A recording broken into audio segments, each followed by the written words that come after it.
আজ ছিল সন্তোষী মায়ের প্রতিষ্ঠা দিবস, আর সেই উপলক্ষেই ছোট্ট একটু পুজোর আয়োজন ছিল। তাই এখন চলছে দেখো পুজো।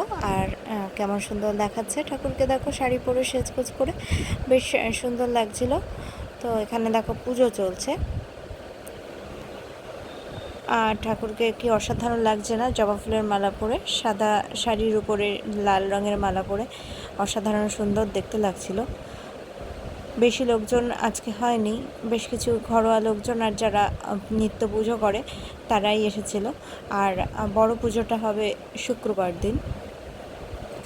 আজকে ছোটোখাটোর মধ্যেই প্রতিষ্ঠা দিবসটা পালন করা হলো। এখানে পুজো আর্চা চলছে।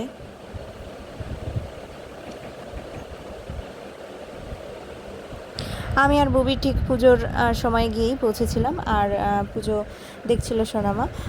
আর এখানে পুজো শেষ হয়ে গেলেই আমরা প্রসাদ খাওয়া শুরু করে দিয়েছি। দেখো সোনামা প্রসাদ খাচ্ছে, আর আমার বোন প্রসাদ খাচ্ছে, আমিও নিয়ে বসে পড়েছি প্রসাদ।